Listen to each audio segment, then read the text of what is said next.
घरातली कामं कित्येक लोकांना आवडतं. बरीच लोकं अशी असतील जी लोकं घरातली कामं करत नसतील किंवा काही लोकं अशी असतील ज्यांना घरातली कामं करायचा फार कंटाळा येत असेल आणि काही लोकं अशीही असतील जी घरातली कामं अप्रतिम जिद्दीने आणि प्रेमाने करत असतील. चला तर मग अशाच एका घरातल्या कामाबद्दल एक गोष्ट ऐकूया. सृष्टीचं एक छोटं कुटुंब होतं. त्या कुटुंबात 5 जणं राहत होती. आई, बाबा, भाऊ, बहीण आणि सृष्टी स्वतः. सृष्टी लहान असताना तिला कधी घरकामाबद्दल हौस वाटली नव्हती. सृष्टीचं आयुष्य सुरू झालं तेव्हापासून घरकामाचं महत्त्व तिला कधी समजलं नव्हतं. ती खूप लहान होती म्हणून घरातली सर्व कामे आईवरच सोपवली होती. ती सकाळपासून रात्री उशिरापर्यंत घरातली सर्व कामे करत होती, पण त्याबद्दल कधीच विचार केला नव्हता आणि घरकामाची ओझं कधीही विचारात घेतलं नव्हतं.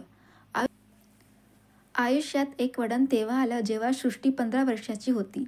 तिच्या आईची अचानक तब्येत खराब झाली आणि तिला जेमतेम कळलं की आता घरची सगळी जबाबदारी आपल्यावर आली आहे. आता घरातले सर्व कामं आपल्यालाच करावं लागणार आहेत.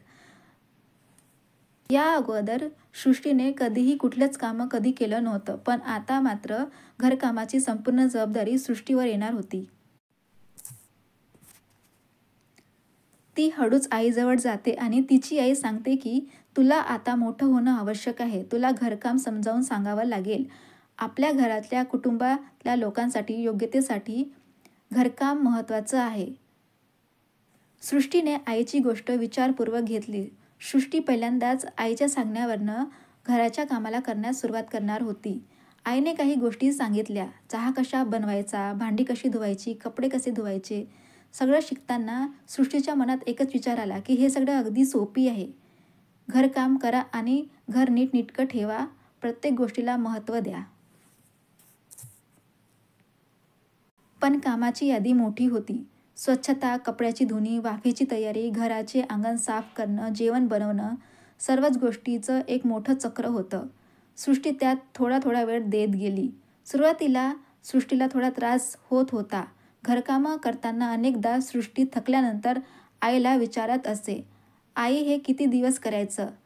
आणि आईने हसून उत्तर दिलं, तुला जेव्हा हे सगळं समजेल तेव्हा तुलाही आनंद होईल. असं हसून म्हटलं. आधीच्या कामामध्ये सर्वात कठीण कामं सृष्टीला भांडी धुणं आणि स्वयंपाक करणं वाटायचं. भांडी धुणं म्हणजे केवळ पाणी घालणं नव्हे, तर त्यातून लहान लहान कचराही काढून घ्यावा लागायचा. ते करत असताना सृष्टीला खरंच खूप कंटाळा येत होता आणि स्वयंपाकात तर वेगवेगळ्या मसाल्याचे प्रमाण, भाजी तोंडात येण्यासाठी कशी परफेक्ट लागेल हे लक्षात ठेवणे यामुळे सुरुवातीला ताण निर्माण होत होता. पण आईचं एक छोटंसं वाक्य मनात ठरवून सृष्टीने तिचे सांगितलेली प्रत्येक कामं करत गेली. घरात जेव्हा शिस्त असते तेव्हा घरचं वातावरण शांत आणि आनंदी असतं. कधी कधी घराच्या कामात इतका वेळ जात असे की शाळेच्या अभ्यासाला तिला वेळच मिळत नव्हता. घरात जास्त वेळ देत होती. एक दिवस आईने तिच्या शाळेच्या अभ्यासाबद्दल विचारलं तेव्हा तिला समजलं की घरकाम आणि अभ्यास यामध्ये संतुलन राखणं किती महत्त्वाचं आहे. मग हळूच आईचे शब्द लक्षात घेऊन अभ्यासाला जास्त वेळ देण्यास सुरुवात केली आणि घरकामही वेळेवर करणं सुरू केलं. एकदा सृष्टी आणि तिची आई कामामध्ये अगदी व्यस्त होती. तिचे बाबा बाहेर गेले होते. तिचे बहीण भाऊ शाळेत होते. त्यावेळी घराच्या कामामुळे सृष्टी इतकी थकली होती की तिला काही क्षणासाठी विश्रांती घ्यावीशी वाटली. पण अचानक आईच्या आवाजाने तिला पुन्हा जाग आले आणि तिची आई म्हणाली, सृष्टी आता थोड्या वेळात जेवण तयार कर. आम्हाला घरकामं सोडून कधीही झोपू नये. आईच्या शब्दाने तिला एक ठाम शिकवण दिली की झोपल्यासारखं कधीही राहू नये.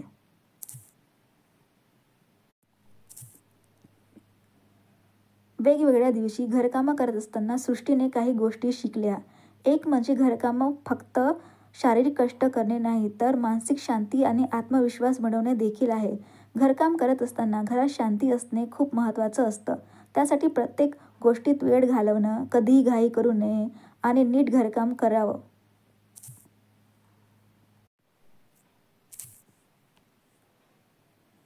एक दिवस सृष्टीच्या आईने सांगितले, सृष्टी घरकाम करताना कधी कधी थोडा वेळ स्वतःसाठी काढावा.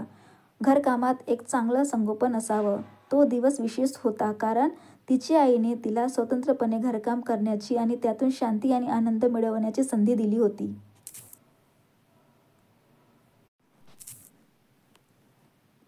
त्याचवेळी सृष्टीच्या घरकामाच्या बाबतीत काही गोष्टी बदलल्या. घरकाम करताना ती खूप आनंदी होऊ लागली. पूर्वी ज्या गोष्टीचा तिला त्रास आणि कंटाळा वाटायचा त्याच गोष्टी आता सृष्टी मनापासून आणि आवडीने करू लागली. शाळेतली कामं आणि घरातली कामं याचे संतुलन साधताना आता सृष्टीला अडचण वाटत नव्हती. घरकामाच्या बाबतीत ती वेगळ्या प्रकारे प्रेरित होऊ लागली.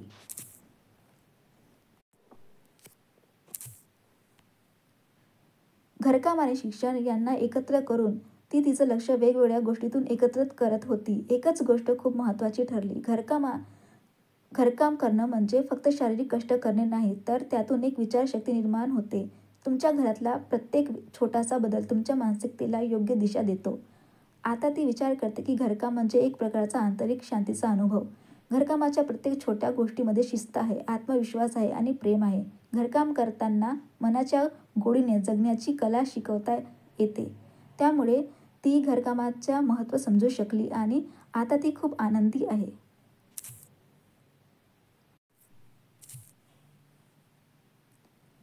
तिच्या आईच्या शारीरिक अस्वस्थतेमुळे ती घरकाम करताना स्वतःला सक्षम बनवायला शिकली.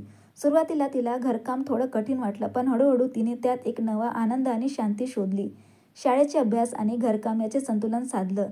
सृष्टीने आपली एक वेगळी ओळख निर्माण केली. घरकाम फक्त शारीरिक श्रम नाही, तर ते मानसिक शांती, आत्मविश्वास आणि शिस्त याचा एक सुंदर संगम आहे. सृष्टीने शिकलेल्या या जीवनाच्या महत्त्वाच्या धड्यामुळे तिने घरकामाचे खरे महत्त्व समजून घेतले. घरकाम करत असताना शांती आणि आनंद शोधण्याची कला शिकता येते. आज ती एक सक्षम आणि आत्मनिर्भर मुलगी बनली आहे, जी घरकाम आणि शाळेचे संतुलन साधून स्वतःला पूर्णपणे समर्पित करते.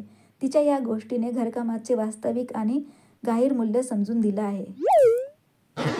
ही होती एक छोटीशी पण घरकामाला प्रेरित करणारी स्टोरी.